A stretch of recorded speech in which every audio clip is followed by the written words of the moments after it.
वासुदेवाय ॐ भगवते वासुदेवाय नारायणं नमस्कृत्य नरं चैव नरोत्तमं देवीं सरस्वतीं व्यासं ततो जयमुदीरये. हरे कृष्ण. இன்னைக்கு ஸ்ரீமத் பகவத்கீதை உண்மையுருவில் மொழிபெயர்ப்பு பொருளுரை பாய சரணாரவிந்த பக்திவேதாந்த சுவாமி ஸ்ரீல பிரபுபாத் கி ஜெய். அத்தியாயம் 4. தலைப்பு உன்னத அறிவு. பதம் 7. யதா யதா ஹி தர்மஸ்ய க்ளானிர்பவதி பாரத அப்யுத்தானமதர்மஸ்ய ததாத்மானம் சுஜாம்யகம். மொழிபெயர்ப்பு. எப்போதெல்லாம் எங்கெல்லாம் தர்மம் சீர்குலைந்து அதர்மம் ஆதிக்கம் செலுத்துகின்றதோ பரதகுல தோன்றலே, அப்போதெல்லாம் நான் தோன்றுகின்றேன். பொருளுரை. சுஜாமி என்னும் சொல் இங்கு முக்கியமானதாகும். சுஜாமி என்ற சொல்லை படைப்பு என்னும் பொருளில் உபயோகிக்க முடியாது. ஏனெனில் பகவானின் அனைத்து ரூபங்களும் நித்தியமானவை என்பதால் அவரது உடலுக்கு படைப்பு என்பதே கிடையாது என்பது முந்தைய பதத்திலேயே விளக்கப்பட்டது. எனவே சுஜாமி என்பது பகவான் தனது சுய உருவில் தோன்றுவதை குறிக்கும்.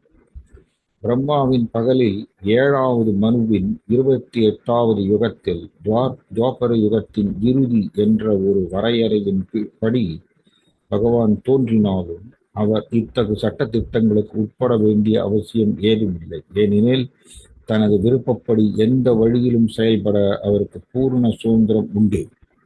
எனவே உண்மையான தர்மம் மறைந்து அதர்மம் ஆதிக்கம் செலுத்தும் போது அவர் தனது சுய விருப்பத்தால் தோன்றுகிறார். தர்மத்தின் நியதிகள் வேதங்களில் விதிக்கப்பட்டுள்ளன. வேத விதிகளை ஒருவன் முறையாக செயலாற்ற மறுக்கும் போது அது அதர்மமாகி விடுகிறது. பாகவதத்தில் இக்கொள்கைகள் கடவுளின் சட்டங்கள் என்று வர்ணிக்கப்பட்டுள்ளன. கடவுளால் மட்டுமே தர்மத்தை உருவாக்க முடியும்.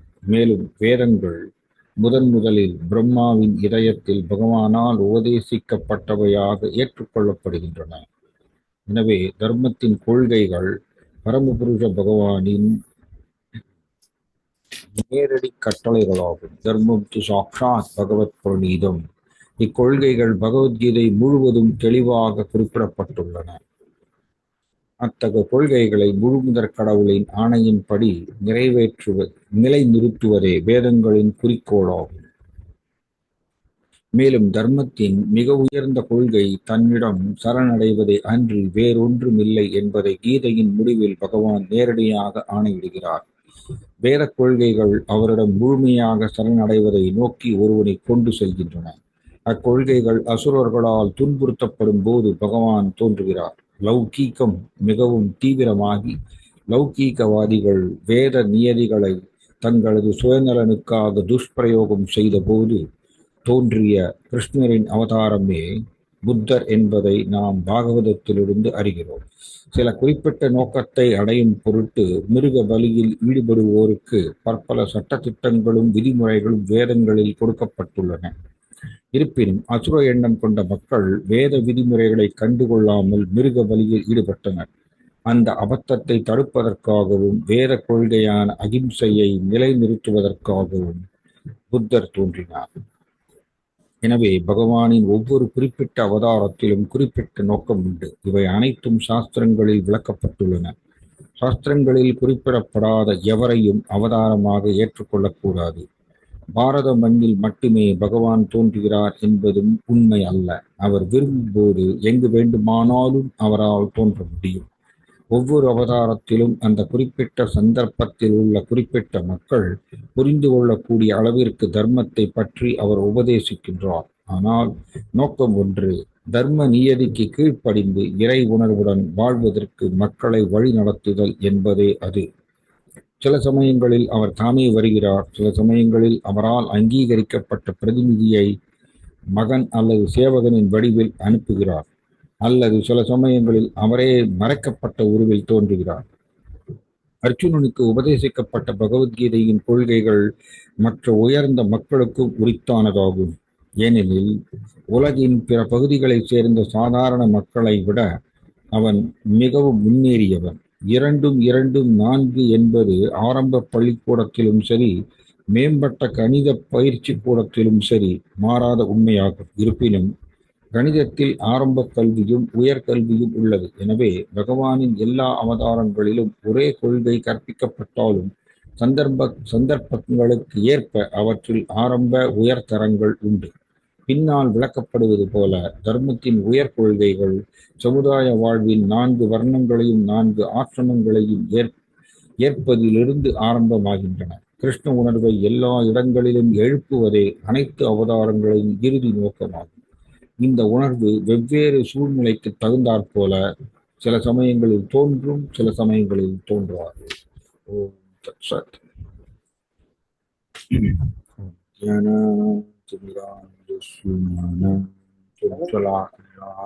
चक्षुरुन्मीलितं येन तस्मै श्रीगुरवे नमः।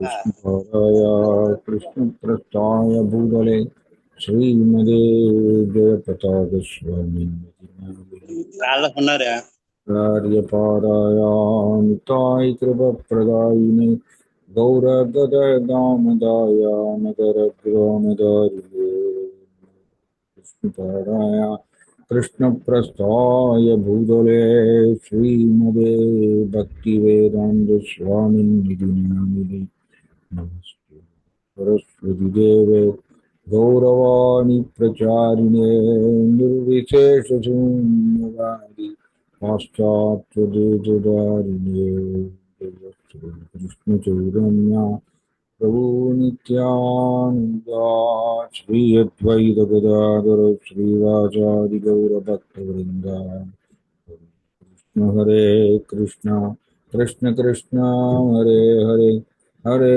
राम राम राम हरे हरे हरे कृष्ण. Okay. So இந்த ஸ்லோகம் ரொம்ப ரொம்ப முக்கியமான ஒரு ஸ்லோகம். பகவான் கிருஷ்ணா எப்பொழுது நான் அவதரிப்பேன்னு இங்க சொல்றார். பார்த்தீங்கன்னா தர்மஸ்ய கிளானி அப்படின்னா எப்பப்பெல்லாம் தர்மம் சீர்குலைகின்றதோ அண்ட் அதர்ம அபியுத்தானம் அதர்மம் மேலோங்குகின்றது. சரி, தர்மம்னா என்ன?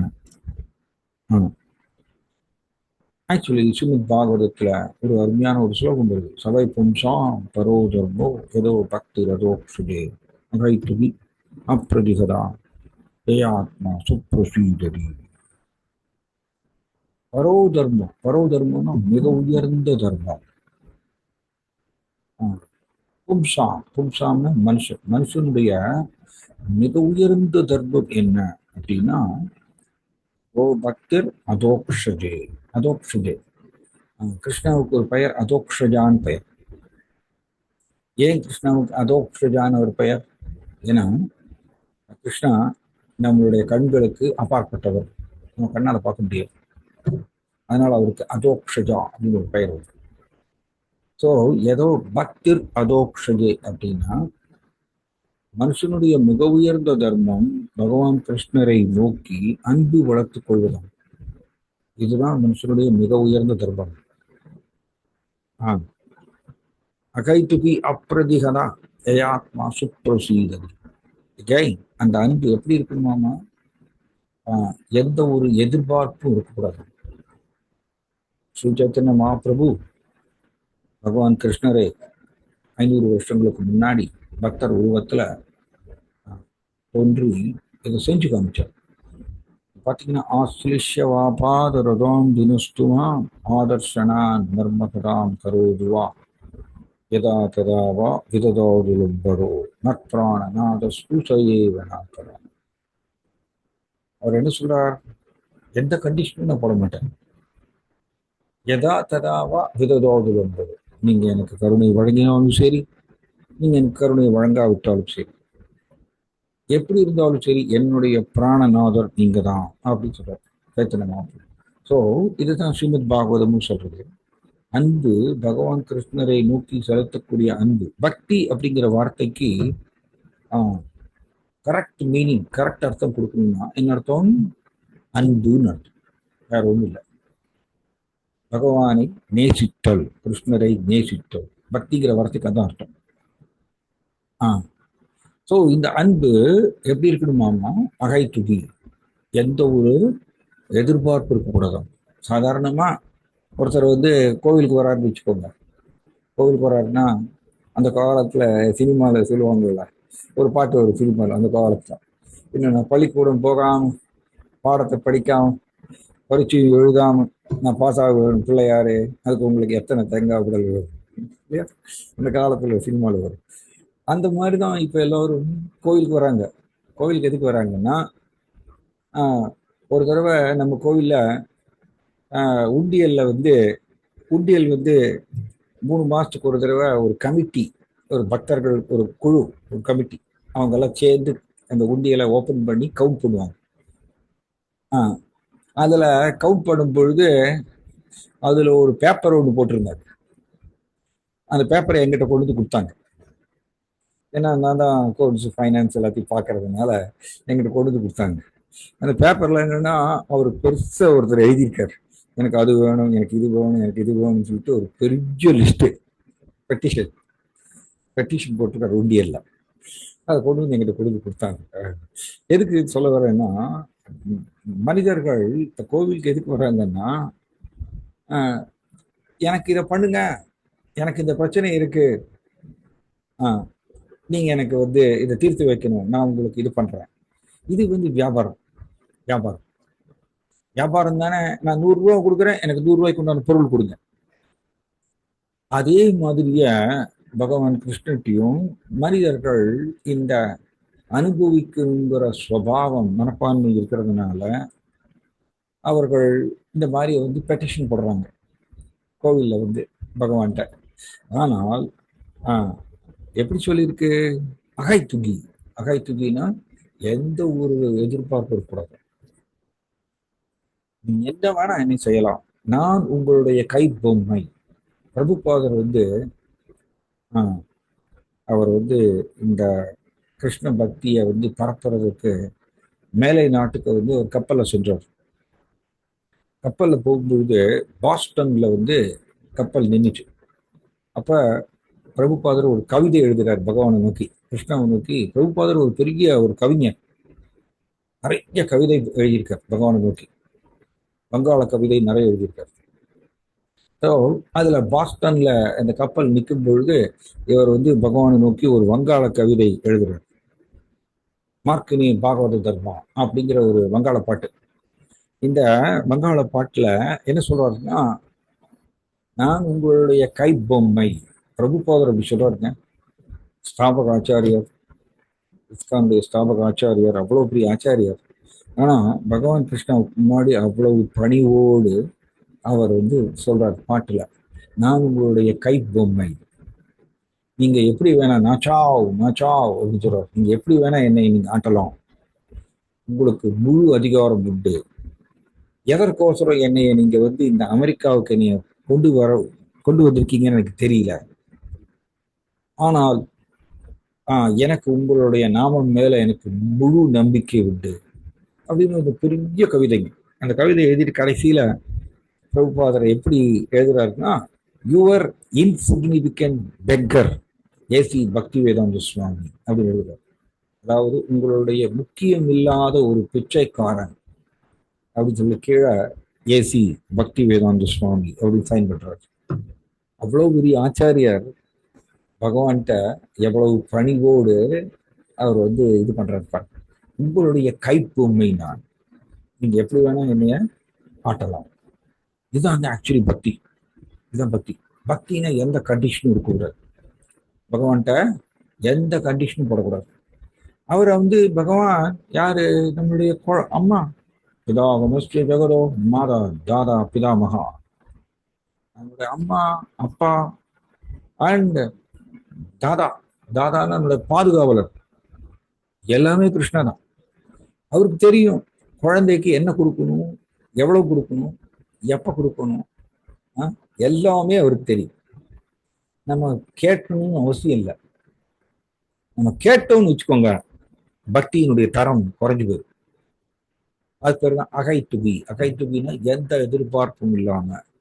அப்படி இருந்தால் எந்த எதிர்பார்ப்பும் இல்லாம பகவானை நோக்கி எப்படி, பகவான் நான் உங்களுடைய கிருஷ்ணா, நான் உங்களுடைய நித்திய சேவகன், உங்களை நோக்கி நான் அன்பு தொண்டு செய்வது என்னுடைய நிலை. என்னுடைய நிலை எது? Constitutional position. என்னுடைய நிலை எது? இயல்பான நிலை. அதனால நான் உங்களை நோக்கி சேவை செய்கின்றேன், அன்பு தொண்டு செய்கின்றேன். இதுதாங்க மொத்த சாஸ்திரத்தினுடைய நோக்கம். இதுதான் சபை. இங்க பாத்தீங்கன்னா, சர்வதர்மான் பரித்யாஜ்ய மாமேகம் சரணம் பிரஜ அகம் துவாம் சர்வ பாவேபியோ மோக்ஷயிஷ்யாமி மா சுகா. இல்லையா? பகவத்கீதால கிருஷ்ணா 18வது அத்தியாயத்தில் சொல்றாரு. என்ன சொல்றாரு? சர்வதர்மான் பரித்யாஜ்ய. ஏன் அப்படி சொல்றாரு? வேதங்கள்ல கூட பல பல தர்மங்கள், உப தர்மங்கள் சொல்லப்பட்டிருக்கு. உப தர்மங்கள்லாம் பிரதான தர்மம் ஒண்ணு இருக்கு, அண்ட் இரண்டாம் பட்சமான தர்மம் ஒன்று இருக்கு. இது நல்லா கவனிக்கணும். பரம உண்மைன்னு ஒண்ணு இருக்கு, சார்ந்த உண்மைன்னு ஒண்ணு இருக்கு. ரெண்டையும் நமக்கு விளக்கணும். பரம உண்மைன்னா என்னன்னா, என்றுமே மாறாதவர். எப்படி? பரம உண்மை என்றுமே யாருக்கோசரம் மாறாதவர். அதான் பரம உண்மை. அவர் யாரு? கிருஷ்ணன். கிருஷ்ணா முழு சுதந்திரமுடையவர். பிரபுபாதர் பொருள் உரையில சொல்றார், முழு சுதந்திரமுடையவர். அவரை யாரும் கட்டுப்படுத்த முடியாது. நீங்க அவருக்கு பேர் என்ன? கிருஷ்ணாவுக்கு வேதங்கள்ல ஒரு பெயர் உண்டு. அசமௌர்த்வா அப்படின்னு ஒரு பெயர் உண்டு. அசமௌர்த்வானா என்ன? கிருஷ்ணருக்கு சமமானவரு யாரும் கிடையாது, கிருஷ்ணருக்கு மேலையும் யாரும் கிடையாது. அசமௌர்த்வா, இது வேதங்கள்ல வரக்கூடிய வார்த்தை. அதனால எதுக்கு இதை சொல்ல வரோம்னா, கிருஷ்ணா பரம உண்மை. அவர் யாருக்கோசரமும் மாற வேண்டிய அவசியம் இல்லை. ரைட்? நாம் தான் பரம உண்மையாகிய கிருஷ்ணா அவரை சென்று அடையணும்னா நாம தான் மாற்றிக்கணும் நம்மளை. ரைட்? இது பரம உண்மைங்க. ரைட்? கிருஷ்ணா அவருடைய நாமம், அவருடைய புகழ், அவருடைய லீலைகள், இது எல்லாமே என்றுமே மாறாதது. எத்தனை யுகங்கள் போனாலும் அதே தாங்க, அதே கொள்கை தான். யாரும் இதை மாற்றி எழுத முடியாது. வேத பிரணிகிதோ தர்மா அப்படி சொல்லியிருக்கு. பகவான் என்ன சொல்றாரோ அதுதான் தர்மம். பிரபுபாதர் எழுதுறார் பொருளுரையில, தர்மம் டு சாக்ஷாத் பகவத் பிரணீதம். பகவான் கிருஷ்ணா என்ன சொல்றாரோ அதுதான் தர்மம். ஸோ இந்த பரம உண்மை என்றுமே மாறாதது, யாருக்கோசரம் மாறாதது. சார்ந்த உண்மைங்கிறது எப்படின்னா மாறிட்டே இருக்கும், சூழ்நிலைக்கு தகுந்தாற்போல மாறிட்டே இருக்கும், இடத்துக்கு தகுந்தாற்போல இதெல்லாம் மாறிட்டே இருக்கும். இது எது சார்ந்த உண்மை? சார்ந்த உண்மைக்கு எப்படி சொல்லலாம், ஒரு விளக்கம் சொல்லலாம்னா, ஜடம் சார்ந்த விஷயங்கள் அது எல்லாமே சார்ந்த உண்மைன்னு சொல்லலாம். இந்த உலகத்துல பொருட்கள் சார்ந்த உண்மைகள், உடல் சார்ந்த உண்மைகள், இல்லையா? நம்முடைய அடையாளம் சார்ந்த உண்மைகள். நம்மளுக்கு அடையாளம் இருக்குல்ல, நம்மளுக்கு எல்லாருக்கும் ஒவ்வொரு அடையாளம் இருக்கு. நான் வந்து குடும்பத் தலைவன், நான் இந்த கம்பெனியுடைய எம்டி, நான் எம்எல்ஏ, எம்பி, இதெல்லாம் இருக்கு. பல பல அடையாளங்கள் இருக்கு. இந்த அடையாளத்துக்கு சம்பந்தப்பட்ட ஒரு சில தர்மம் வரும். கரெக்ட் தானே? அதுக்கு பேர் தான் சார்ந்த உண்மைன்னு சொல்றோம். இது மாறக்கூடியது. இப்ப பாருங்க,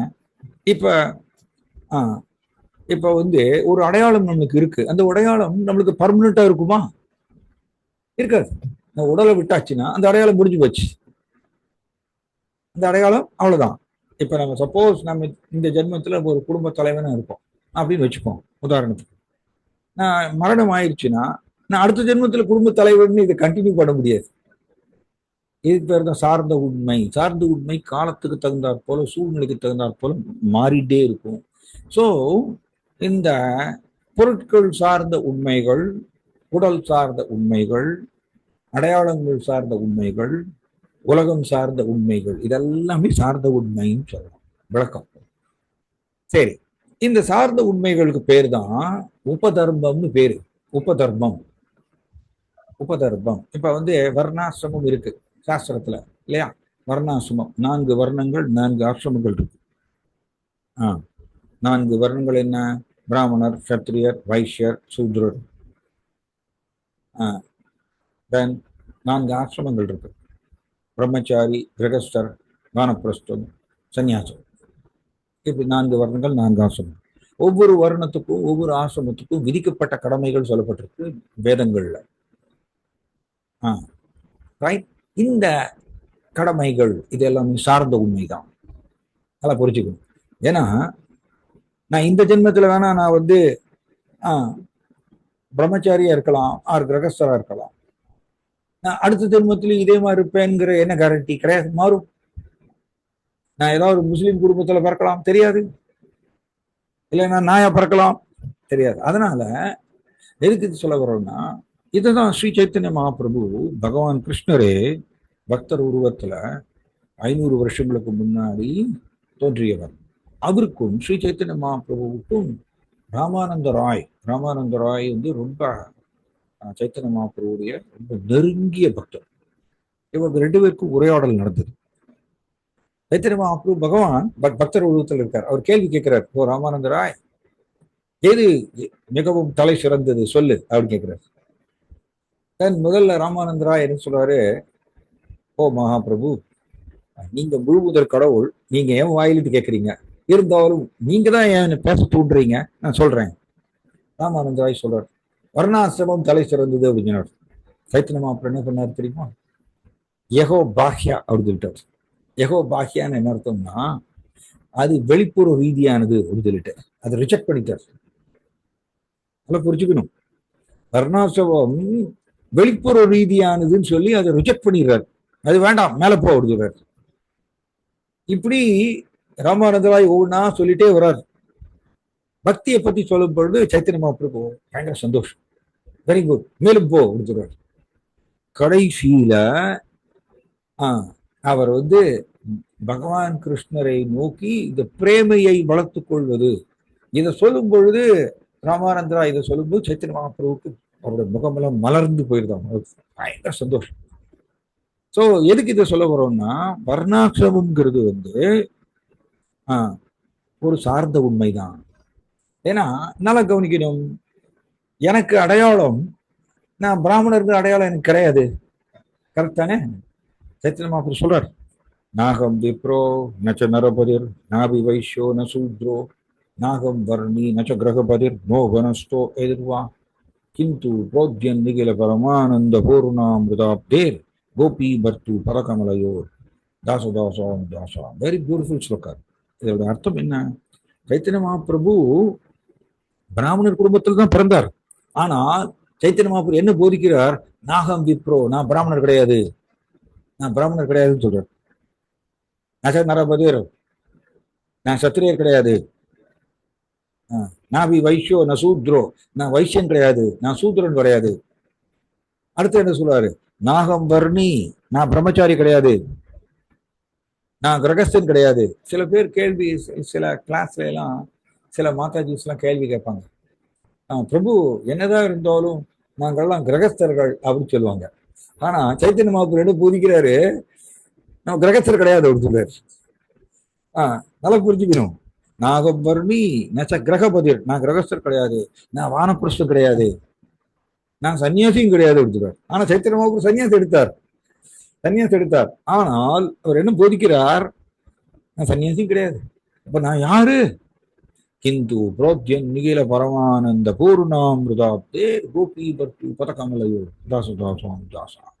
அதாவது கோபியர்களுடைய கணவராகிய கிருஷ்ணா, கோபி பர்த்து, கோபியர்களுடைய கணவராகிய கிருஷ்ணா அவரோட சேவகனோட சேவகனோட சேவகனோட சேவகன், இப்படி சொல்ற.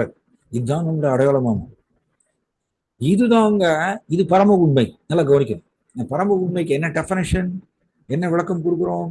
பரம உண்மை என்றுமே மாறாதது, என்றுமே மாறாதது, யாருக்கோசரும் மாறாது. இதுதான் பரம உண்மை. ஸோ நான் ஆத்மா, நான் கிருஷ்ணனுடைய பின்ன பகுதி. இது மாறுமா? இது மாறுமா? நான் பூனை உடல் எடுத்தாலும் அதே இதுதான். நான் பூனை உடலுக்குள்ள போனாலும் அதே ஆத்மா தான் பூனை உடலுக்குள்ள போகுது. அப்பையும் அந்த ஆத்மா கிருஷ்ணனுடைய பின்ன பகுதி தான். இது மாறாது. அதனால நம்மளுடைய சனாதன தர்மம்னு சொல்லுவோம். சனாதன தர்மம்னா என்ன? Very nice actually. இது ஸ்ரீபாத் ராமானுஜ ஆச்சாரியார் ரொம்ப அருமையா விளக்கம் கொடுக்குறாரு. ஸோ சனாதனா அப்படின்னா நிரந்தர நிரந்தர தர்மம் நடத்தலாம். நிரந்தரமான தர்மம். ஸோ நிரந்தரமான தர்மம் என்ன? நான் ஆத்மா, நான் கிருஷ்ணனுடைய நித்திய சேவகன், அவருடைய பின்ன பகுதி. இதுதாங்க நிரந்தர தர்மம், சனாதன தர்மம். ஜீவ சொரூபகோய் கிருஷ்ணேர நித்திய தாஸ். ஜீவாத்மாவுடைய உண்மையான ஸ்வரூபம் என்ன? கிருஷ்ணருடைய நித்திய சேவகன். நித்திய சேவகன் இதை அண்டர்லைன் பண்ணணுங்க. நித்திய சேவகன் என்ன? நான் நிரந்தர சேவகன், அது மாறாது. ஸோ ஒருத்தர் இப்ப பாருங்க, ஒருத்தர் ஹிந்துவா இருக்கலாம், அவரை யாராவது பிரச்சாரம் பண்ணி அவரை தூக்கி கிறிஸ்டியனை மாத்திடுறாங்கன்னு வச்சுக்கோங்க. இதெல்லாம் நடக்குதுல்ல, இந்த உலகத்துல நடக்கும். கிறிஸ்டியனை மாத்திடுறாங்க. சரி, அவர் கிறிஸ்டியனா மாறினாலும் இந்த அடையாளம் மாறுமா? இந்த அடையாளம் மாறாது. இந்த அடையாளம் என்ன? அவர் ஜீவாத்மா, அவர் கிருஷ்ணனுடைய பின்ன பகுதி, கிருஷ்ணனுடைய நித்திய சேவகன், இது மாறாது. அதனாலதான் இது பரம உண்மை. ஸோ கிருஷ்ணா பகவத்கீதையில 18வது அத்தியாயத்துல சொல்றாரு, சர்வ தர்மான் பரித்தியாஜ்ய. Very beautiful. சர்வ தர்மான் பரித்தியாஜ்யம் என்னன்னா, வேதங்கள்ல கூட நிறைய உபதர்மம் சொல்லப்பட்டிருக்கு. உபதர்மம்னா என்ன? இந்த மாதிரி சார்ந்த உண்மைகள் சொல்லப்பட்டிருக்கு வேதங்கள்ல கூட. இதை கிருஷ்ண பகவத்கீதையில 3வது அத்தியாயத்தில் சொல்றார், திரைகுண்ய விஷயா வேதா நிஸ்திரைகுண்யோ பவார்ஜுனா நிர்த்வந்தோ நித்திய சத்வஸ்தோ நிர்யோக க்ஷேம ஆத்மவா. அருமையான சொல்லும். ஓ அர்ஜுனா, திரைகுண்ய விஷயா வேதா, வேதங்கள் கூட என்ன சொல்றாங்கம்மா? வேதம் திரைகுண்ய விஷயா வேதம், முக்குணங்கள் சம்பந்தப்பட்ட விஷயங்களைத்தான் வேதங்களும் சொல்றதாம். அதனால நீ அதை தாண்டி வெளியில வா அர்ஜுனா. நிஸ்திரைகுண்யம், நீ முக்குணங்களை தாண்டி வெளியில வா. ஸோ அதனால நான் பிராமணன், நான் சத்திரியன், நான் பிரம்மச்சாரி இப்படிங்கிற அடையாளத்தை நாம் பிடித்து கொண்டால், நான் கிரகஸ்தன் அப்படிங்கிற அடையாளத்தை பிடித்து கொண்டால், தென் இம்மீடியட்டா சார்ந்த உண்மை வந்துருங்க. சார்ந்த உண்மை வந்துடும். அப்ப நம்ம பரம உண்மையை பிடிக்கிறதுக்கு பதிலா சார்ந்த உண்மையை தான் பிடிச்சுப்போம். அதனால நாம் கிருஷ்ணரை நேசிக்கணும் அப்படின்னா நாம் இதை புரிஞ்சுக்கணும். ஸோ கிருஷ்ணா என்ன சொல்லிக்கிறார்? சர்வ தர்மான் பரித்தியாஜ்ய, அதெல்லாம் விட்டுரு அப்படிங்கிறார். கிருஷ்ணா நம்மளுக்கு ஒரு அருமையான உபதேசம் கொடுக்கிறார், ஃபைனல் இன்ஸ்ட்ரக்ஷன். இதை பிரபுபாதர் பொருளுரையில் எழுதியிருக்கார், உயர்ந்த கொள்கைகள் அப்படின்னு நம்ம படிச்சு வைக்கிறேன். நான் திரும்ப அதை ரிப்பீட் பண்றேன். பாருங்க, கணிதத்தில் ஆரம்ப கல்வியும் உயர்கல்வியும் உள்ளது. எனவே பகவானின் எல்லா அவதாரங்களிலும் ஒரே கொள்கை கற்பிக்கப்பட்டாலும் சந்தர்ப்பங்களுக்கு ஏற்ப அவற்றில் ஆரம்ப உயர்தரங்கள் உண்டு. Next point. நீங்க பாத்தீங்கன்னா பகவத்கீதையில கிருஷ்ணா நிறைய உபதேசங்கள் கொடுக்கிறார். அதனாலதான் இந்த கிளாஸ் அட்வான்ஸ்டு கிளாஸ் நம்ம சொல்றோம். அட்வான்ஸ்டு கிளாஸ், கொஞ்சம் முதிர்ந்த கருத்துக்களை, உயர்கல்வியை நம்ம டிஸ்கஸ் பண்ணிட்டோம். நாட் லைக் 18 நாள் வகுப்பு மாதிரி இல்லை, உயர்ந்த கொள்கைகளை நம்ம டிஸ்கஸ் பண்ண போறோம். ஸோ கிருஷ்ணா இந்த 18 அத்தியாயத்துல ஏகப்பட்ட யோகங்களை சொல்லிக்கிறார், போதிக்கிறார். ஆனா கடைசியில் என்ன சொல்றாரு? சர்வ தர்மான் பரித்தியாஜ்ய, எல்லாத்தையும் விட்டுரு. என்ன சொல்றாரு? இந்த ஃபைனல் இன்ஸ்ட்ரக்ஷன், அது கடைசி உபதேசம். இன்ஃபேக்ட் பகவத்கீதையினுடைய மொத்த சாரமே இந்த ஸ்லோகம் தான். என்ன சொல்றாரு? இந்த உபதர்மம், பல பல தர்மங்கள் இருக்கு இல்லையா? வர்ணாசிரமத்திலையும் பல பல தர்மங்கள் சொல்லப்பட்டிருக்கு. நீங்க ஞான யோகம், கர்ம யோகம், சாங்கிய யோகம் இதெல்லாம் எடுத்துட்டீங்கன்னா அதுலயும் ஒரு சில விதிக்கப்பட்ட கடமைகள், தர்மங்கள் சொல்லப்பட்டிருக்கு. ஆனா கிருஷ்ணா என்ன சொல்றாரு? இது எல்லாத்தையும் விட்டுரு, போல்டா சொல்றாரு கிருஷ்ணா. நம்மளோட ப்ராப்ளம் என்னன்னா, நாம் கிருஷ்ணருக்கு கிருஷ்ணர் சொன்ன அந்த உபதேசத்தை முழுக்க நம்ப மாட்டேங்கிறோம். இதுதான் நம்மளோட ப்ராப்ளம். நம்மளோட ப்ராப்ளம் இதுதான். ஜீவாத்மா சந்தேகப்படுதுங்க. கிருஷ்ணா சொன்னதை 5000 வருஷத்துக்கு முன்னாடி கிருஷ்ணா சொன்னாரு. ஆனா நம்ம சந்தேகப்படுறோம். ஏன்னா கிருஷ்ணா 7வது அத்தியாயத்தில் சொல்லுவார், மாமேவ ஏ பிரபத்தியந்து மாயாமேதம் திறந்திது. எனக்கு சரணாகுதி அடைந்தால் மட்டுமே மாயாவை தாண்ட முடியும்னு சொல்றார். என்னுடைய மாயை வெல்லுவது மிகவும் கடினம் சொல்லிட்டார் இல்லையா? தைவிகேதா குணமயி மம மாயா துரத்தியா. மம மாயா துரத்தியா என்னுடைய மாயையை வெல்லுவது கடினம். வெரி டிஃபிகல்ட்டுங்க, நாட் ஈஸி, அவ்வளவு சுலபம் அல்ல. ஆனா கிருஷ்ணா என்ன சொல்லுவாரு, மாமேவ ஏ பிரபத்தியந்தே, மாம் ஏவ சட்டைன்லி, நிச்சயமாக நிச்சயமாக எனக்கு சரணாகுதி அடைவதால் மட்டுமே இந்த மாயாவை தாண்ட முடியும்னு கிருஷ்ணன் போதிக்கிறார். ஸோ இந்த இதே தான் 18வது அத்தியாயத்தில் சொல்றார், எல்லா விதமான உபதர்மங்களை எல்லாம் விட்டு தூக்கி போட்டு எனக்கு மட்டுமே சரணாகுதி அடையும். மாம் ஏக்கம். இன்ட்ரெஸ்டிங். மாம் ஏக்கம். ஏக்கம்னா என்ன? எனக்கு மட்டுமே, எனக்கு மட்டுமே. மாம்னா எனக்கு, எனக்கு மட்டுமே சரணாகதி அடைவாயாக. கிருஷ்ணன் சொல்றார், அகம் துவாம் சர்வபாவேபியோ மோக்ஷயிஸ்யாமி மா சுச்சஹ. நான் உன்னுடைய எல்லா விதமான பாவ வினைகள் முன் ஜென்மத்துல கோடிக்கணக்கான ஜென்மம் நம்ம எல்லாரும் எடுத்திருக்கோம். இந்த கோடிக்கணக்கான ஜென்மங்களா நம்ம செய்த பாவச் செயல், புலனின்ப செயல், அதனுடைய கர்ம வினை எல்லாத்தையும் நான் அழிச்சிடுறேன். ஒன் ஸ்ட்ரோக்ல எல்லாத்தையும் அழிச்சிடுறேன். பகவானுக்கு அந்த கெப்பாசிட்டி இருக்கு. அது பேர் தான் முழு முதற் கடவுள். இது நீங்க பாத்தீங்கன்னா ஒரு சின்ன ஒரு லீலை நம்ம டிஸ்கஸ் பண்ணலாம். சைத்தன்ய மகாபிரபு பகவான் கிருஷ்ணர் ரைட் 500 வருஷத்துக்கு முன்னாடி அவதரித்தவர் பக்தர் உருவத்துல. அவர் என்ன பண்றார், அவர் கூடவே யார் வந்தாரு, நித்யானந்த பிரபு அவதரித்தார். நித்யானந்த பிரபு யாருன்னா செயின் பலராம். பலராம் நித்யானந்த பிரபுவாக அவதரித்தார். அண்ட் கூட இன்னொருத்தர் இருக்கார், ஹரிதாஸ் தாக்கூர். ஹரிதாஸ் தாக்கூர் யாருன்னா, பிரம்மா பகவான் கிருஷ்ணா இப்ப சைத்தன்ய மகாபிரபுவாக அவதரிக்கும் போது பிரம்மதேவர் கீழ் இறங்கி வர்றார். அவரு ஒரு பக்தர் உருவத்துல தோன்றுகின்றார். அவர் தான் ஹரிதாஸ் தாக்கூர். சைத்தன்ய மகாபிரபு என்ன பண்ணாரு, இவங்க 2 பேரையும் கூப்பிட்டார். ஓ நித்யானந்தா, இங்க வா. நீ வெஸ்ட் பெங்கால், மேற்கு வங்காளம், மேற்கு வங்காளத்தில் இருக்கக்கூடிய எல்லோரையும் வீடு போய் கதவை தட்டி அவங்கள ஹரே கிருஷ்ணா ஜபம் பண்ண வைக்கணும். இது என்னுடைய ஆணை, இதை நீ செய்யணும் அப்படிங்கிறார். சைத்தன்ய மகாபிரபுடைய ஆணை. நித்யானந்த பிரபுக்கு ரொம்ப சந்தோஷம். அவர் யாரு, பலராம், பகவான் பலராம். சைத்தன்ய மகாபிரபுடைய ஆணையை சிரம் மேற்கொள்கின்றார். அவரும் ஹரிதாஸ் தாக்கூர் 2 பேருமே வீடு போய் கதவை தட்டுவாங்களாமா.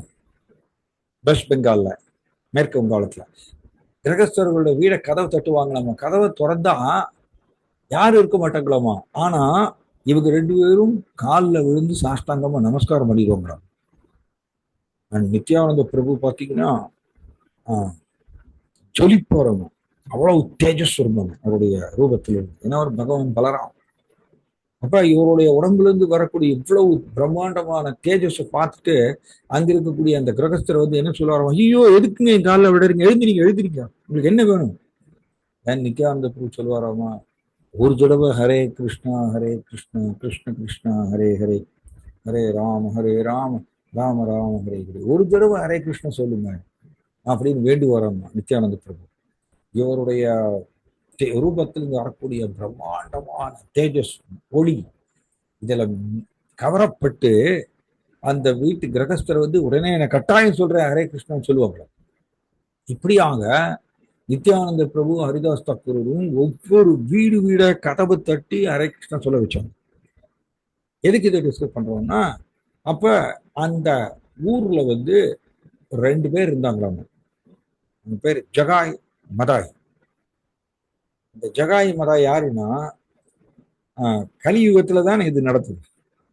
கலியுகத்தில் இருக்கக்கூடிய பிரம்மாண்டமான அசுரர்கள் அவங்க. கொம்பு மட்டும் இருக்காது. அசுரர்னா கொம்பு இருந்தாதான் அசுரர்னு இல்லை. ஆனா அசுர குணம் படைத்தவர்கள், எல்லா விதமான பாவச்செயலும் செய்வாங்க. அவங்க வந்து ட்ரிங்க் பண்ணுவாங்க, மாமிசம் சாப்பிடுவாங்க, வீட்டில் உள்ள புகுந்து கொள்ளையடிப்பாங்களாமா. அண்ட் பெண்களை வந்து அவங்க அவங்கள பெண்களை வந்து சின்ன பின்னமாக்குவாங்களாமா. இந்த மாதிரிய இந்த ஜகாய் மதாய் வந்து அட்டூழியம் பண்ணாங்களாம். ஆனா அவங்க பிராமணர் குடும்பத்துல பிறந்தவங்க. நல்லா கவனிக்கணும், ரைட்? அதனாலதான் சொன்னது, பிறப்பால் ஒருத்தர் பிராமணர் கிடையாதுங்க, ஆக முடியாது கலியுகத்துல. பிராமணருக்கு உண்டான தகுதிகளை வளர்த்து கொண்டால் தான் அவர் பிராமணர். இவர் பிராமணர் குடும்பத்துல பிறந்தவங்க ஜகாய் மதாய் அண்ட் ஜமீன்தாராங்க இவங்க. அதனால ஊர்ல யாருமே இவரை கேள்வி கேட்க முடியாது. அப்பாவும் பொண்ணும் வந்து ரோட்ல நடந்து போனாங்கன்னா இந்த ஜகாய் மதாய் என்ன பண்ணுவாங்களாமோ, பின்னாடி போய் அந்த பொண்ணை மட்டும் இழுத்துட்டு போயிடுவாங்களாம். அவ்வளவு மோசமான முறையில எல்லா விதமான பாவச்செயலும் செஞ்சிருக்காங்க. கொலை பண்ணுவாங்களாமா, எல்லாம் பண்ணுவாங்க. இப்படி இந்த நியூஸ் வந்து நித்யானந்த பிரபு கிடைக்கிறது. ஸோ நித்யானந்த பிரபு சொல்றாரு, ஓ ஹரிதாஸ், நாம ஃபர்ஸ்ட் வந்து ஜகாய் மதாயோட இருப்பிடத்துக்கு போகலாம். அவங்கள வந்து சைத்தன்ய மகாபுரோட கருணையை அவங்களுக்கு கிடைக்கிற மாதிரி பண்ணணும் அப்படின்னு சொல்றாரு. ஹரிதாஸ் தாக்கூர் சொல்றாரு, ஓ நித்யானந்த பிரபு, அவங்க வந்து பெரிய முரடர்கள் அவங்க. அவங்கள்ட்ட போய் நம்ம ஏதாவது பண்ண நம்மளை அடிச்சிடுவாங்க, வேண்டாம். நித்யானந்த பிரபு சொல்றாரு, நோ, சைத்தன்ய மகாபுரு எதுக்கு அவதரித்தாருன்னா பதித்த பாவனா ஹேத்து தவ அவதார. பதித்த பாவனா ஹேத்து தவ அவதாரான்னு பகவான் சைத்தன்ய மகாபுருவாக எதுக்கு அவதரித்தாரோன்னா, மோசமான, எப்படி பதித்தன்னு மிகவும் மோசமான நபர்களை கூட பிறப்பிலிருந்து விடுவிக்கிறதுக்கோசரம் பகவான் கிருஷ்ணா வந்து சைத்தன்ய மகாபுருவா அவதரித்தார். அதனால நித்யானந்த பிரபு சொல்றாரு, இங்க இருக்கக்கூடிய இந்த ஊர்ல இருக்கக்கூடிய மிகவும் மோசமான ஒரு பாவி யாருன்னா ஜகாய் மதாய். அதனால ஃபர்ஸ்ட் சைத்தன்ய மகாபுருடைய கருணை அவர்களுக்கு தான் கிடைக்கணும், அதனால அவர்களை தான் நம்ம பார்க்கணும்னு சொல்றாரு நித்யானந்த. சரி, ஹரிதாஸ் தாக்கூர் கூடவே போறார். இவங்க 2 பேரும் போறாங்க. ஓ ஜகாய் மதாய், அவங்க வந்து பானையில வந்து கல்லு குடிச்சிட்டு இருக்காங்க. எதுக்கு இது டிஸ்கஸ் பண்றோம்னா, இதுல ஒரு நுணுக்கமான கருத்துக்கள் இருக்கு. பானையில வந்து கல்லு குடிச்சுட்டு இருக்காங்க. நித்யானந்த பிரபு சொல்றாரு, ஓ ஜகாய் மதாய், நீங்க வந்து ஒரு தடவை ஹரே கிருஷ்ண மகாமந்திரத்தை ஒரு தடவை சொல்லுங்க அப்படின்னு கேட்கிறாரு. தென் ஜகாய் மதாய் சொல்றாங்க, என்னது, எங்கள்கிட்ட வந்து நீங்க ஹரே கிருஷ்ண மகாமந்திரம் சொல்றீங்களா? உங்களுக்கு எவ்வளவு தைரியம் இருக்கும், இங்க இருந்து ஓடி போயிருங்க, இல்லைன்னா நான் உங்களை அடிச்சிருவேன் அப்படின்னு சொல்லி அவங்க அடிக்கிறதுக்கு வராங்க. தென் நித்யானந்த பிரபு ஹரிதாஸ் தாக்கூர் ஓடிடுறாங்க. அடுத்த நாள் நித்யானந்த பிரபு எடுத்து சொல்றாரு, ஓ ஹரிதாஸ், இன்னைக்கும் நாம ஜகாய் மதாயோட இருப்பிடத்துக்கு தான் போகணும். சைத்தன்ய மகாபுருடைய கருணை ஃபர்ஸ்ட் இவர்களுக்கு கிடைக்கணும், ஏன்னா இவங்க தான் மிகவும் மோசமான பாவிகள் இந்த ஊர்ல, அதனால அவங்களுக்கு தான் ஃபர்ஸ்ட் கிடைக்கணும், அங்கதான் போகணும். ஹரிதாஸ் தாக்கூர் சொல்றாரு, ஓ நித்யானந்த பிரபு, பயமா இருக்கு, அவங்க ரொம்ப பெரிய முரடர்கள், அடிச்சுட்டாங்கன்னு என்ன பண்றது, அதெல்லாம் முடியாது, அங்கதான் போகணும் அப்படின்னு. ஓ இந்த தடவை திரும்பவும் போறார் நித்யானந்த பிரபு. போய் பக்கத்துல போய், ஓ ஜகாய் மதாய், தயவு செய்து ஹரே கிருஷ்ணமா வந்து ஜபம் பண்ணுங்க. ஜகாய் கோவருது, நான்சென்ஸ், நேத்திக்கு வந்த நீ இன்னைக்கும் திரும்பி வரையா, எங்களை வந்து டிஸ்டர்ப் பண்றியா நீ அப்படின்னு சொல்லி அந்த பானையில கல்லு இருக்கு குடிச்சிட்டு இருக்காரு. அந்த பானையை எடுத்து நித்யானந்த பிரபுவுடைய மண்டையில அடிச்சிடுறாரு. நித்யானந்த பிரபுவுடைய மண்டையில அடிச்ச உடனே அவர் வந்து பகவான் தான், பகவான் பலராம், பட் மனுஷ ரூபத்தில் இருக்கிறதுனால சாதாரண மனுஷர் மாதிரி நடந்துக்கிறார். நித்யானந்த பிரபுடைய மண்டையில இருந்து பிளட் வருது. தென் இது வந்து சைத்தன்ய மகாபிரபு தெரிய வந்துடுது. சைத்தன்ய மகாபிரபு கடும் கோபம் வருது. என்னுடைய பிரியமான பக்தர் நித்யானந்த பிரபு, அவரை அடிச்சுட்டாங்க, நான் சும்மா விட மாட்டேன்னு சொல்லிட்டு சைத்தன்ய மகாபிரபு ரொம்ப கருணையுள்ள பகவான். ஆனா அந்த இடத்துல அவர் கடும் கோபம் வருது. ஏன்னா என்னுடைய பக்தர் அடிச்சுட்டாரு. அந்த சைத்தன்ய மகாபுடைய கண்கள்லாம் ரெட் ஆயிருந்தாங்க கோபத்துல. அண்ட் சத்தம் போட்டு கூப்பிடுறாரு சைத்தன்ய மகாபிரபு, சுதர்ஷன் அப்படின்னு. பகவான் சுதர்ஷன சக்கரம் வச்சிருப்பார் இல்லையா? அப்படி சொன்ன உடனே இது எதுவும் சும்மா கதை இல்லைங்க, இந்த சாஸ்திரத்துல எல்லாமே எழுதப்பட்டிருக்கு. சைத்தன்ய சரித்தாமிர்தத்துல இது ரொம்ப தெளிவாக எழுதப்பட்டிருக்கு. இன்ஃபேக்ட் நான் அந்த லீலைகள் நடந்த இடத்துக்கு கூட நான் போயிருக்கேன், வெஸ்ட் பெங்கால்ல. ஓ சைத்தன்ய மகாபிரபு சுதர்ஷன் அப்படி சத்தம்போடு கூப்பிடுறாரு. சுதர்ஷன சக்கரம் ஆகாயத்திலிருந்து வருது. அண்ட் இவரோட கையில விரல்ல வந்து அப்படி சுதர்ஷன சக்கரம் வந்து உட்காந்துக்கிறது. சுதர்ஷன சக்கரத்தை விட போறாரு இப்போ சைத்தன்ய மகாபிரபு, ஜகாய மதாய கட் பண்றதுக்கு, தலையை கட் பண்றது. ஏன்னா என்னுடைய பிரியமான பக்தர் நித்யானந்த பிரபுவை அடிச்சுட்டாங்க, என்னால் அதை தாங்க முடியாது. ஸோ நித்யானந்த பிரபு என்ன பண்றாரு, சைத்தன்ய மகாபிரபுடைய பாதத்தை பிடிச்சு நமஸ்காரம் பண்ணி கேட்கிறாரு, ஓ மகாபிரபு, நீங்க இவரை வந்து சுதர்ஷன சக்கரத்தை விட்டு இவங்க ரெண்டு பேரையும் வதம் பண்ணிட்டீங்கன்னா தென் கலியுகத்துல எல்லாருமே இப்படிதான். கலியுகம் எப்படி? கலையர் தோஷம் ராஜன் அஸ்தி ஏகோ மகான் குணான் கீர்த்தனாத் ஏவ கிருஷ்ணஸ்ய முக்தசுந்தர் பரம்பஜே. கலியுகம் எப்படி? கலியுகத்தில் இருக்கக்கூடிய குறைகள் கடல் அளவுக்கு இருக்காங்க. அந்த கலியுகம் தாங்க நம்ம வாழ்ந்துட்டு இருக்கோம் இப்ப. வேற எந்த யுகமும் இல்லை, நம்மளுடைய யுகம், நாம வாழக்கூடிய யுகம். கலையர் தோஷம் இதே ராஜர் பரீட்சித் மகாராஜாவை பார்த்து சொல்றாரு சுகதேவ கோஸ்வாமி, கலியுகத்தில் இருக்கக்கூடிய குறைகள் கடல் அளவுக்கு இருக்கான்.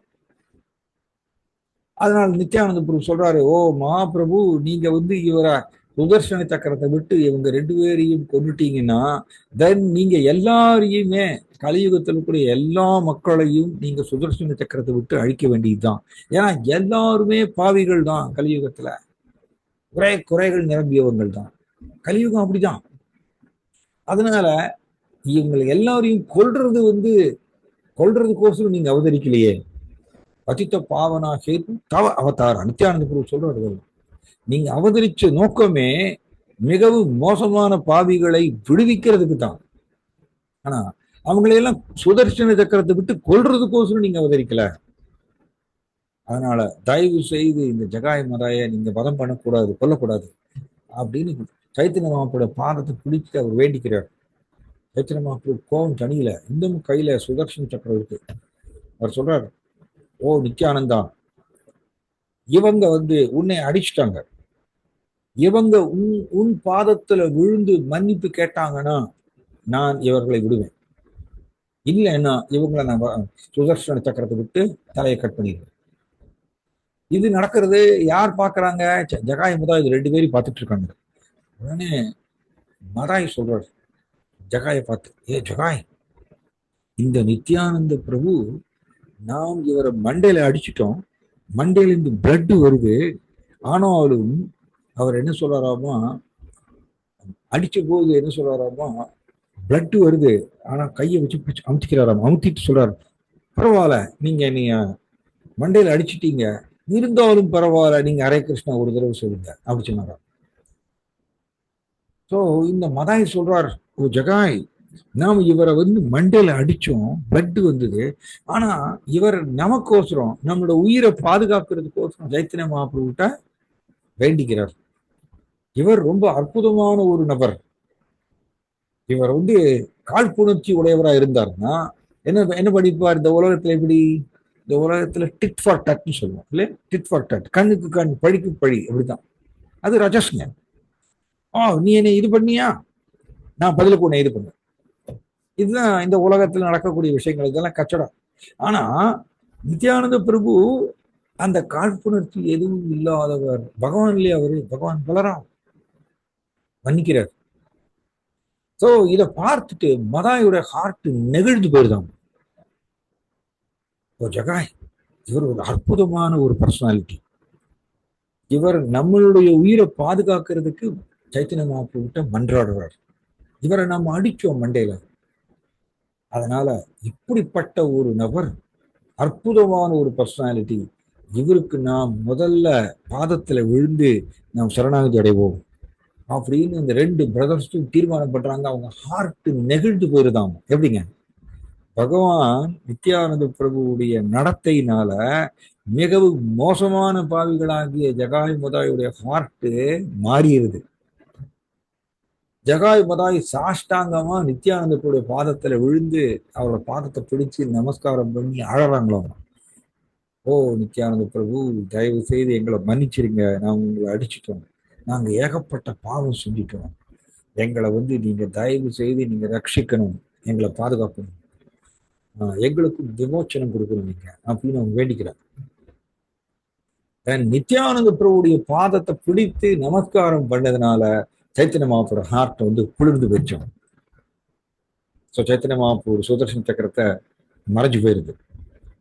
சைத்தன்ய மகாபிரபு உடனே நித்யானந்த பிரபு சொல்றாராமா, ஓ ஜகாய் மதாய், நீங்க போய் சைத்தன்ய மகாபுருடைய பாத கமலங்கள்ல விழுந்து நமஸ்காரம் பண்ணுங்க, அவர் உங்களை விடுவிப்பார் எல்லா பாவ வினைகளிலும். நீங்க அவரை நோக்கி அவருடைய பாத கமலங்களுக்கு சரணாகி அடைங்கன்னு நித்யானந்த பிரபு வழிகாட்டுறார். ஸோ ஜகாய் மதாய் சைத்தன்ய மகாபுருடைய பாத கமலங்களை பிடித்து அழறங்கலாம், எங்களை மன்னிச்சிடுங்க, நாங்கள் செய்த பாவ செயல் எல்லாத்தையும் நாங்கள் தப்புன்னு உணர்ந்துட்டோம், இப்போ உங்கள் பாத கமலங்களை நாங்கள் சரணாகதி அடைகிறோம், எங்களை நீங்கள் விடுவிக்கணும், இந்த பாவ வினையிலிருந்து நாங்கள் பக்தர்களா மாறுறதுக்கு நம்ம ஆசைப்படுறோம்னு சைத்தன்ய மகாபுரு பாத கமலங்களை பிடித்து அவங்க அழறாங்களாம். சைத்தன்ய மகாபுரு ஹிருதயம் மெல்ட் ஆகுது, இழகிறது. சைத்தன்ய மகாபிரபு, இது ஆக்சுவலி சாஸ்திரத்தில் சொல்லப்பட்டிருக்கு, ஜகாய் மதாயுடைய பாவ செயல், இதை இந்த பாப வினைய சித்திரகுப்தன் யமலோகத்துல பெரிய ஒரு ரூம் அளவுக்கு புஸ்தகம் எழுதி வச்சிருந்தாராம். சித்திரகுப்தன் தானே நம்மளுடைய பாவ செயலுடைய வினையெல்லாம் அவர் தான் எழுதி வைப்பார். சித்திரகுப்தன் அப்படின்னு அர்த்தமா பிரபுபாத சொல்வார். குப்தா அப்படின்னா சீக்ரெட், சித்ரா அப்படின்னா சீக்கிரட்டா நம்மளோட கர்ம வினைகளை சித்திரம் வடிவில் வச்சிருப்பாரு. நம்மளுக்கு யாருக்கு தெரியாது நம்ம என்ன பாவ செயல் செஞ்சிருக்கோம், அது என்ன பாவ வினை கிடைக்கணும் அப்படிங்கிறது எல்லாத்தையும் சீக்கிரட்டா சித்திரகுப்தன், சித்திரம் தான் ஒரு படம் வரைவுல அதை எழுதி வச்சிருப்பாரு. அத்தனை பேருடைய ரெக்கார்டு. ஜகாய் மதாயுடைய பாவ செயலுடைய வினைகள் புக்கு எழுதி வச்சிருக்காராம ரூம் அளவுக்கு. இங்க சைத்தன்ய மகாபிரபு ஜகாய் மதாய எழுந்திரிங்க அப்படின்னு சொல்லி அவங்கள அணைச்சுக்கிறார். சைத்தன்ய மகாபிரபு அணைத்து கொண்டு, உங்களை நான் மன்னிச்சிட்டேன், உங்களோட எல்லா பாவ வினைகளையும் நான் உங்களை அதிலிருந்து விடுவிச்சிட்டேன், நீங்க இன்னிலிருந்து யாருக்கும் எந்த தொந்தரவும் செய்யக்கூடாது, நீங்க ஹரே கிருஷ்ணா கிருஷ்ண கிருஷ்ணா ஹரே ஹரே, ஹரே ராம் ராம ராம ஹரே ஹரே, ஹரே கிருஷ்ண மாமந்திரத்தை ஜபம் பண்ணணும். நீங்க பக்தர்களுடைய இந்த பக்தர்கள் குளிக்கிறதுக்கு இங்க ஒரு படிக்கட்டு ஏற்பாடு பண்ணணும், கங்கை நதி அங்க ஓடுறது, அண்ட் பக்தர்களுடைய பாதத்தில் இருக்கக்கூடிய தூசியெல்லாம் எடுத்து நீங்க அப்ளை பண்ணணும் இந்த உடம்புல அப்படிங்கிற சைத்தன்ய மகாபிரபு சொல்லித்தராரு. அண்ட் சைத்தன்ய மகாபிரபு ஜகாய்க்கு ஜெகநாத் தாசா அப்படின்னு தீட்சை கொடுக்குறாரு, மதாய்க்கு மாதவ தாசா அப்படின்னு தீட்சை கொடுக்குறாரு. இந்த செய்தி மேல் உறவுங்களுக்கு போதும், சாஸ்திரத்துல எழுதப்பட்டிருக்கு. மேல் உலகங்களுக்கு போதாமா, ஜகாய் மதாய் உத்தாரிலா அப்படின்னு. உத்தாரிலான்னு என்ன அர்த்தம்? ஜகாய் மதாய் பாவ வினையிலிருந்து விடுபட்டாங்களாமா அப்படிங்கிற செய்தி ஆச்சரியமா மேல் உலகங்களுக்கு போதாமா. ஜகாய் மதாய் உத்தாரிலா அப்படின்னு எல்லாரும் மேல இருக்கக்கூடிய கிரகங்கள்ல இருக்கக்கூடியவங்கள சொல்றாங்களாமா. ஏன்னா எல்லாருக்கும் ஜகாய் மதாயை பத்தி நல்லா தெரியும். சித்திரகுப்தனுக்கு ஒரே ஆச்சரியம், என்னது ஜகாய் மதாய் உத்தாரிலாவா, எல்லா பாவ வினைகளையும் விடுபட்டாரா? உடனே அந்த ரூமுக்கு போறாராமா. ஜகாய் மதாய் என்னென்ன பாவ செயல் செஞ்சிருக்காரு, அந்த பாவ வினை அனுபவிக்க வேண்டிய பாவ வினைகளை எல்லாம் புஸ்தகமா எழுதி வச்சிருக்காரு. அந்த புஸ்தகத்தை போய் புரட்டுறாரு சித்திரகுப்தன் அவசரமா. உள்ள போய் பார்த்தா வெறும் புக்கு தான் இருக்காமா. உள்ள எழுதி வச்சிருக்கக்கூடிய பாவ வினைகள் அத்தனையும் எரேஸ் ஆயிருந்துதான், வெறும் எம்டி நோட் புக் இருந்துதான். இது சாஸ்திரத்தில் சொல்லப்பட்டிருக்கு, சும்மா கதை இல்லை. இது வெறும் எம்டி நோட் புக் இருந்ததாமா. அத்தனை பாவ வினைகளும் எரேஸ் ஆயிருச்சு. அண்ட் அவர் எழுதி வச்சது சித்திரகுப்தனுக்கு ஒரே ஆச்சரியமாகும். அவர் நேரம் யம தர்மராஜாட்ட போய் சொல்றாரு, அவருடைய எஜமானர்ல சொல்றாரு, நான் எழுதி வச்ச ஜகாயுமதாயுடைய பாவ வினைகளை எழுதி வச்ச புஸ்தகம் வந்து எம்டியா இருக்கு, எல்லா பாவ வினைகளும் அழிக்கப்பட்டாச்சு. யம தர்மராஜா கேட்கிறார், அப்படியா?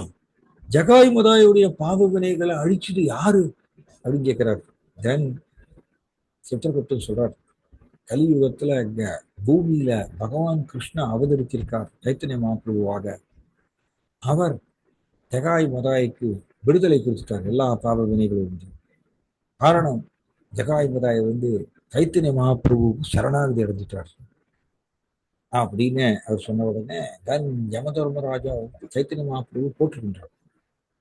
ஸோ எதுக்கு இதை டிஸ்கஸ் பண்றோம்னா, பகவான் இதை ஏற்கனவே சொல்லியிருக்கார் பகவத்கீதையில, அகம் துவாம் சர்வ பாபேப்பியோ, சர்வ பாபேப்பியோ, அத்தனை பாவ வினைகளையும் மோக்ஷயிஷ்யாமி, நான் வந்து அழிச்சிடுறேன். ஆனா மாசுச்சக சொல்றாரு. மாசுச்சகன்னு என்ன அர்த்தம்? பயப்படாத, நான் பாத்துக்கிறேன். மாசுச்சகன்னு சொல்லிட்டார் 5000 வருஷத்துக்கு முன்னாடி. பயப்படாதே, உங்களோட எல்லா பாவ வினைகளையும் நான் அழிச்சிடுறேன். ஆனா ஒன்னே ஒண்ணு செய் நீ அப்படின்னு கேட்கிறாரு நம்மளை எல்லாரையும் பார்த்து. என்ன சொல்றாரு? எல்லா விதமான தர்மங்களையும் விட்டுட்டு எனக்கு மட்டுமே சரணாகதி அடை. ஆனா சரணாகதிங்கிறது ஒரு பெரிய புதிருங்க, பெரிய புதிர். அவ்வளவு சீக்கிரம் அது நடக்கிறது இல்லை. ஏன்னா சரணாகதிக்கு 6 கொள்கைகள் இருக்கு. சத்விதா சரணாகதி சைத்தன்ய மகாபிரபு போதிக்கிறார். சத்விதா, சத்விதானா 6 கொள்கைகள் இருக்காங்க. அதுல ஒரு கொள்கை என்ன அப்படின்னா, பிலீவிங் ஃபர்ம்லி இன் த லார்ட்ஸ் ப்ரொடெக்ஷன். தமிழ்ல சொல்லணும்னா, கிருஷ்ணருடைய பாதுகாப்பை 100% நம்புதல். இதுல நமக்கு வந்து பல நேரங்களுக்கு தோற்று போயிடுவோம். நமக்கு நம்முடைய நம்பிக்கையை தராசில் எடை போட்டோம்னு வச்சுக்கோங்க. ஓகே, நம்ம எல்லாரும் இங்க எத்தனை பேர் ஹரே கிருஷ்ணா ஜபம் பண்றீங்க? டிஜிட்டல் கை உயர்த்திங்க பார்க்கலாம், தெரிஞ்சுக்கணும்னு ஆசைப்படுறேன். எத்தனை பேர் இங்க ஹரே கிருஷ்ண மகாமந்திரம் டெய்லி ஜபம் பண்றீங்க? டிஜிட்டல் கை உயர்த்திங்க பார்க்கலாம். Nice nice. Okay okay, very good very good, right, wonderful wonderful. கொஞ்சம் பேர் ஜபம் பண்றீங்க, மற்றவங்களும் ஜபம் பண்ணுங்க ஹரே கிருஷ்ண மகாமந்திரத்தை. ஏன்னா அது ரொம்ப ரொம்ப கலியுக தர்மம் இது. ஸோ எதுக்கு இது சொல்ல வரேன்னா, நாம் ஹரே கிருஷ்ணா ஜபம் பண்ணலாம், நாம் பகவத்கீதை படிக்கலாம், கிருஷ்ணர் மேல நமக்கு நம்பிக்கை வளர்ந்துருக்கு, இல்லைன்னு சொல்லல. ஆனால் ஜடம் மேல இருக்கக்கூடிய நம்பிக்கை ஜாஸ்தி. இது வந்து நான் தான் சொன்னேன், கொஞ்சம் ஸ்ட்ராங் கிளாஸ்ங்க. இதெல்லாம் முதிர்ந்த கருத்துக்கள். இதை கொஞ்சம் நம்ம டிஸ்கஸ் பண்றோம். நாம் வந்து 18 நாள் வகுப்புல சொன்ன மாதிரிய ஆரம்ப கருத்துக்களை நம்ம டிஸ்கஸ் பண்றது இல்லை. இது முதிர்ந்த வகுப்பு. இது நம்மளுடைய நம்பிக்கையை தராசில் இடம் போட்டின்னு வச்சுக்கோங்க. கிருஷ்ணர் மேல இருக்கக்கூடிய நம்பிக்கை மேபி ஒரு 5%, 5% இருக்கலாம். மீதி 95% எது மேல நம்மளுக்கு நம்பிக்கைனா ஜடம் மேலதான். மேட்டர் மேட்டர் ஜடம் மேலதான் நமக்கு நம்பிக்கை. ஸோ ஜடம் மேல இருக்கக்கூடிய நம்பிக்கைங்கிற தராசு கீழே போயிடும், கிறிஸ்தவன் மேல இருக்கக்கூடிய நம்பிக்கைங்கிற தராசு மேல போயிடும். ஸோ நமக்கு ஓகே, ஒண்ணுமில்லாததுக்கு நம்ம கிறிஸ்தவன் மேல நம்பிக்கையை வளர்த்துட்டு இருக்கோம், வெரி குட். ஒரு நாஸ்திகவாதியா இருக்கிறதுக்கு பதிலா கிறிஸ்தர் மேல நம்பிக்கையை வளர்த்துக்கொண்டு ஹரே கிருஷ்ணா ஜபம் பண்றது உசிதம், உயர்ந்தது தான். ஆனால் சரணாகதிங்கிறது என்ன, அதை தான் இப்ப நம்ம டிஸ்கஸ் பண்றோம். ஏன்னா பிரபுபாதர் பொருள் உரையில சரணாகதியை பத்தி சொல்லியிருக்காரு. சரணாகதிங்கிறது என்னன்னா 100% கிருஷ்ணரை நம்புதல். ஜடத்தை அப்படின்னு என்ன அர்த்தம்?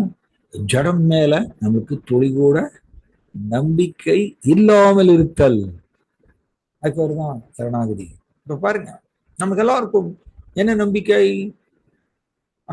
ரஜோகுணம் நம்மை தாக்குறதுனால நமக்கு என்ன நம்பிக்கை வருதுன்னா, ஜட வஸ்துக்கள், ஜட பொருட்கள் எனக்கு இன்பம் கொடுக்கும்னு நம்ம நினைக்கிறோம். கரெக்டுங்களா? இல்லையா? பட் ஆக்சுவலி நம்ம எல்லோரும் முன்னாடியே சொன்ன மாதிரியா, நான் ஒரு தெய்வீக வஸ்து, நான் ஒரு தெய்வீக வஸ்து, ஆத்மா. ஆத்மாங்கிறது தெய்வீக வஸ்து. அண்ட் நமக்கு யார் இன்பம் கொடுக்க முடியும்னா கிருஷ்ணர் மட்டுமே இன்பம் கொடுக்க முடியும். ஏ ஆத்மா சுப்ரசீடடி அப்படி சொல்லி ஸ்ரீமத் பாகவதத்துல, கிருஷ்ணரை பெற்றால் மட்டுமே நாம் பூரண திருப்தி அடைய முடியுமா, பூரண ஆனந்தம் அடைய முடியுமா. அதர்வைஸ் இல்லைன்னா இந்த உலகத்துல நம்ம எதை பெற்றாலும் கொஞ்ச காலத்துக்கு அப்புறம் அதிருப்தி ஏற்படும். இது கசப்பான உண்மைங்க. இது உண்மை, பட் இது கசப்பானது. ஏன் கசப்பான உண்மை? நம்ம ஏன்னா ஏத்துக்க மாட்டோம் அவ்வளவு சீக்கிரம். இந்த உலகத்துல நம்ம எதை பெற்றாலும், பெரிய கோடீஸ்வரனை உட்காரலாம், பெரிய மாட மாளிகை இருக்கலாம், கார் இருக்கலாம், பங்களா இருக்கலாம், புலனின்பம் இருக்கலாம், எவ்வளவு பெற்றாலும் நான் ஒரு தெய்வீக வஸ்து இல்லை. ஸோ ஜடம் எனக்கு இன்பம் கொடுக்க முடியாது. சேத்தனுஷ்சேத்தனானா அப்படின்னு சொல்லி நான் 2 நிமிஷத்துல முடிச்சிடுறேன். சேத்தனுஷ்சேத்தனானம்னா உணர்வு உடைய ஜீவாத்மாக்களிலேயே சுப்ரீம் யாரு? கிருஷ்ணா. அதனால நம்ம எல்லாரும் உணர்வு உடைய ஜீவாத்மா. நல்லா புரிஞ்சுக்கணும். ஜடம்ங்கிறது என்ன? Inert, inert matter. இனர்ட்னா டல்லுங்க. ஜடம்ங்கிறது வந்து டல், ஒரு டல், மந்தமானது. நானும் உணர்வு உடைய ஒரு ஜீவாத்மா. எப்படி ஒரு மந்தமான ஒரு ஜட பொருள் அல்லது ஜட புலன் இன்பம் எனக்கு எப்படி இன்பம் கொடுக்க முடியும்? ஆனால் நம்ம எல்லோரும் மாயாவோட பிடியில சிக்கி இருக்கிறதுனால நம்ம எல்லாரும் என்ன நம்புறோம்? என்ன நம்பிக்கை? ஜடம் எனக்கு இன்பம் கொடுக்கும்னு நினைக்கிறோம். அதனாலதான் நம்ம எல்லாரும் ஜட புலன் இன்பம் பின்னாடி போறோம். ஆக்சுவலி சாஸ்திரம் எப்படி சொல்லுவீங்கன்னா, எனக்கு உண்மையான ஆன்மீக ஆனந்தத்தை கொடுப்பவர். எப்படிங்க? ஆன்மீக ஆனந்தம். நம்ம இந்த உலகத்துல பெறக்கூடியது எல்லாமே ஜடப்புலன் இன்பம். அது எல்லாமே கொஞ்ச காலங்க. அதுக்கப்புறம் என்ன ஆகும்னா தொந்தரவு கொடுக்க ஆரம்பிச்சிடும். எப்படின்னா வாட்டர் லேடன்டு ஸ்பாஞ்ச் அப்படி சொல்லுவாங்க. வாட்டர் லேடன்டு ஸ்பாஞ்சுன்னு எப்படின்னா, இந்த ஸ்பாஞ்ச் எடுத்து தண்ணிக்குள்ள முக்கினீங்கன்னு வச்சுக்கோங்க, தண்ணியை உறிஞ்சிக்கும். அதுக்கப்புறம் இந்த ஸ்பாஞ்சை நீங்க புழிஞ்சிங்கன்னா அதுல தண்ணி வந்து கீழே விழும். ரைட்? அதுக்கப்புறம் இன்னும் அழுத்தி புழிஞ்சிங்கன்னா இன்னும் கொஞ்சம் தண்ணி வெளியில வரும். அதுக்கப்புறம் ரொம்ப கசக்கி பிழிந்தால் கூட ஒரே ஒரு டிராப் வரும், அதுக்கப்புறம் வராது. கரெக்டா? இந்த மாதிரிதான் இந்த ஜடம் புலன் இன்பமும் இப்படித்தான். நம்மளுக்கு ஆரம்பத்துல இன்பம் மாதிரியும் தெரியும், பட் போக போக போக போக கசக்கும், துன்பங்கள் வரும். ஏன்னா ஜட உலகம் அப்படிதான். இது மாற்ற முடியாதுங்க. ஸோ நாம கன்வின்ஸ் ஆகணும், எனக்கு இன்பம் கொடுக்கக்கூடியவர், நிரந்தர ஆன்மீக ஆனந்தத்தை கொடுக்கக்கூடியவர் கிருஷ்ணன் மட்டுமே. இதுல எப்பொழுது நாம் கன்வின்ஸ் ஆகிறோமோ, இதை 100% எப்பொழுது நம்ம ஏற்றுக்கொள்கின்றோமோ அது பொருதாங்க சரணாகதி. அப்பொழுது நம்ம ஜடத்தை நம்ப மாட்டோம். நம்ம எல்லாருமே நமக்கு ஏதாவது பிரச்சனை வருதுன்னு வச்சுக்கோங்க, நம்ம ஜடத்தை தானே நம்புறோம். ஸோ ஜடம் மேல இருக்கக்கூடிய நம்பிக்கைங்கிற தராசு கீழே போயிருங்க, அது வெயிட் ஜாஸ்தி. கிருஷ்ணன் மேல இருக்கக்கூடிய நம்பிக்கைங்கிற தராசு மேல போயிடும். அதனாலதான் சொன்னோம், இது சரணாகியுடைய ஒரு கொள்கைங்க, ஒரு கொள்கை. இந்த மாதிரி 6 கொள்கைகள் இருக்கு. எல்லாத்தையும் டிஸ்கஸ் பண்றதுக்கு நமக்கு டைம் கிடையாது. அதனால கிருஷ்ணா மாம் ஏக்கம் சரணம் பிரஜா, எனக்கு மட்டுமே சரணாகுதி அடை அப்படின்னா அது அவ்வளவு சீக்கிரம் வர்றதில்லை. ஈவன் பக்தர்களுக்கு அது வர்றதில்லை. நாம் ஸ்டில் நம்மளுக்கு ஏதாவது ஒரு சங்கடம் வருது, பிரச்சனை வருது, ஒரு ஆபத்து வருதுன்னா ஜடத்தை தான் நம்புவோம். ஆனா பிரகலாதர் எப்படி? பிரகலாதர் பார்த்தீங்கன்னா குழந்தை, 5 வயது குழந்தை பிரகலாதர் கிருஷ்ணரையே நம்பினார் இல்லையா? நமக்கு எல்லாருக்கும் தெரியும். அதாங்க சரணாகதி. அது ஆர்டிபிஷியலா செயற்கையை நம்ம அதை பண்ண முடியாது. நான் எவ்வளவுக்கு கிருஷ்ணனுடைய நாமத்தை சொல்லி சொல்லி சொல்லி பழகிறோம், அந்த அளவுக்கு கிருஷ்ணரை சார்ந்து இருக்கக்கூடிய தன்மை நமக்கு அதிகரிக்கும். இது அதிகரித்து அதிகரித்து அதிகரித்து இது வந்து சட்டில், அது சட்டில். ரொம்ப சூக்ஷ்மமானது. கிருஷ்ணரை சார்ந்து இருக்கக்கூடிய தன்மைங்கிறது எங்கேயாவது கடையில வந்து எவ்வளவு கிலோங்க அப்படி சொல்லிட்டு ரூபாய் கொடுத்து வாங்க முடியுமா? சூக்ஷ்மமானது இல்லையா? கிருஷ்ணரை சார்ந்து இருக்கக்கூடிய தன்மைங்கிறது எனக்குள்ள வளரணும், நான் வளர்த்துக்கணும். இதை வந்து நீங்க வெளியில எக்ஸ்டர்னலா ஒரு பொருளை கொடுத்து வாங்குற மாதிரிலாம் பெற முடியாது. அதனாலதான் சரணாகதிங்கிறது மிகவும் உயர்ந்த நிலை. அது அவ்வளவு சீக்கிரம் கிடைக்காது. நலபியதே யத் பிரமதாம் உபரியதக. மேல் லோகத்திலிருந்து கீழ் லோகம் வரைக்கும் அலைஞ்சு திரிஞ்சாலும் அவ்வளவு சீக்கிரம் கிருஷ்ண பிரேமை அப்படிங்கிறது கிடைக்காது. காரணம், கிருஷ்ண பிரேமையை கிருஷ்ண விநியோகம் பண்ணாருன்னா கொடுத்தாருன்னா கிருஷ்ணா அந்த பக்தருக்கு அடிமையாயிடுவார். அவ்வளவு சீக்கிரம் கொடுக்க மாட்டார். நாம் எந்த ஒரு எதிர்பார்ப்பும் இல்லாமல் சிம்பிளி கிருஷ்ணரை நேசிக்க வேண்டும். எனக்கு எவ்வளவு கஷ்டங்கள் வந்தாலும் சரி, சிம்பிளி கிருஷ்ணா என்னுடைய பிராணநாதர் நீங்கள் அப்படின்னு சொல்லி அவரை நாம அவரையே சார்ந்திருக்கணுமா, அவரை வழிபாடு செய்யணும், அவரை நினைத்து கொண்டே இருக்க வேண்டும். பிரபுபாதர் சொல்றார், pure devotee means he will always think about Krishna. தமிழ்ல சொல்லணும்னா தூய பக்தர்னா என்ன, அவர் எப்பொழுதும் கிருஷ்ணரை நினைத்து கொண்டே இருப்பாராமா தன்னுடைய மனசுல. ஆனா நம்முடைய மனம் பார்த்தீங்கன்னா கிருஷ்ணரை நினைக்குதா? நம்முடைய மனம் ஜடத்தை நினைக்கும், ஜட உலக விஷயங்களை நினைக்கும். ஸோ மாறணும். இது வந்து இப்பதான் நம்ம ஸ்டார்ட் பண்ணியிருக்கோம். அதுதான் நம்மளோட கோல், ரைட்? ஸோ இது ஆனா ஒரே ஒரு இது பக்தியில ஒரு விஷயம் என்னன்னா, பக்தியை நம்ம ஸ்டார்ட் பண்ணிட்டோம்னு வச்சுக்கோங்க, நான் 100% பக்குவம் அடையாவிட்டாலும் கூட அதுக்குள்ள நம்மளுக்கு மரணம் வந்துருச்சுன்னு வச்சுப்போம். உதாரணத்துக்கு அடுத்த ஜென்மத்தை தொடரும். பக்தியுடைய ஒரு விசேஷம், அடுத்த ஜென்மத்தை தொடரும். எந்த ஜென்மத்துல நாம 100% பக்குவம் வர்றோமோ, அதாவது 100% நம்பிக்கை கிருஷ்ணரின் மேல் எந்த ஜென்மத்துல நம்மளுக்கு உதயமாகுகின்றதோ அந்த ஜென்மத்துல நம்மளுக்கு விடுதலை, நான் கிருஷ்ண பிரேமையை பெற்று கிருஷ்ண உலகத்துக்கு சொல்லலாம். ஓகேங்களா? ஸோ இதை கிருஷ்ணர் மேல பிரேமையை வளர்த்து கொள்வதற்குத்தான் மொத்த சாஸ்திரங்களும் இருக்கு. மொத்த சாஸ்திரங்களோட நோக்கமும் சிம்பிளி கிருஷ்ணரை நேசிக்கணும். இதுதான் வேதைச்சு சொல்வை அகமேவ வேத்யோ. கிருஷ்ணாவே சொல்றாரு பகவத்கீதா. எல்லா வேதங்களையும் படித்து யாரை உணர வேண்டும்? அகம் ஏவ வேத்யோ, என்னை தான் அப்படி சொல்றாரு. அகம்னா என்னை உணர வேண்டும், அதாவது கிருஷ்ணரை நேசிக்கணும். இப்போ வேதங்களை எல்லாம் படிச்சுட்டு நாம கிருஷ்ணரை அட்லீஸ்ட் கிருஷ்ணரை வழிபாடு செய்யறதுக்கு நம்ம வரலன்னு வச்சுக்கோங்க. அதுக்கப்புறம் தான் கிருஷ்ணரை நேசித்தல்ங்கிறது மிக உயர்ந்த நிலை. அட்லீஸ்ட் கிருஷ்ணரை வழிபாடு செய்ய ஆரம்பிக்கணும். இது பண்ணல அப்படின்னா வாட் இஸ் த யூஸ்? சாஸ்திரங்களை படிச்சு என்ன பிரயோஜனம்? வேதங்களை படிச்சு என்ன பிரயோஜனம்?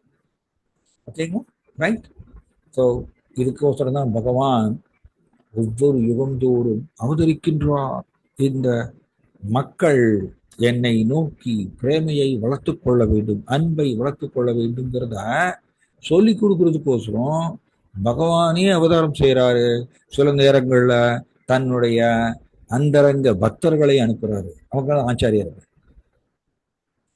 ரைட்? ஓகே, நான் இங்க முடிச்சுக்கிறேன். யாருக்காவது ஏதாவது கேள்வி இருக்குங்களா? யாருக்காவது ஏதாவது கேள்வி, சந்தேகம், டவுட்ஸ், கமெண்ட்ஸ்?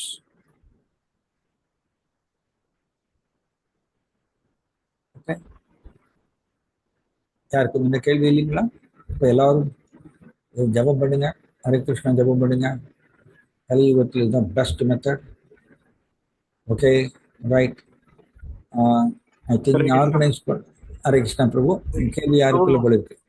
பிரபு ஏதாவது கொஸ்டின்ஸ் டவுட் இருந்துச்சுன்னா நமக்கு மெசேஜ் அனுப்புவாங்க பிரபு வாட்ஸ்அப்ல. உங்களுக்கு நான் ஃபார்வர்ட் பண்றேன் பிரபு. சரி, ஓகே ஓகே. ஆல்ரெடி நமக்கு டைம் 9:07 ஆயிடுச்சு. 9:07 ஆயிடுச்சு. ஆமா, தேங்க்யூ. ஹரே கிருஷ்ணா. ஹரே கிருஷ்ணா. நான் முடிச்சுக்கிறேன்.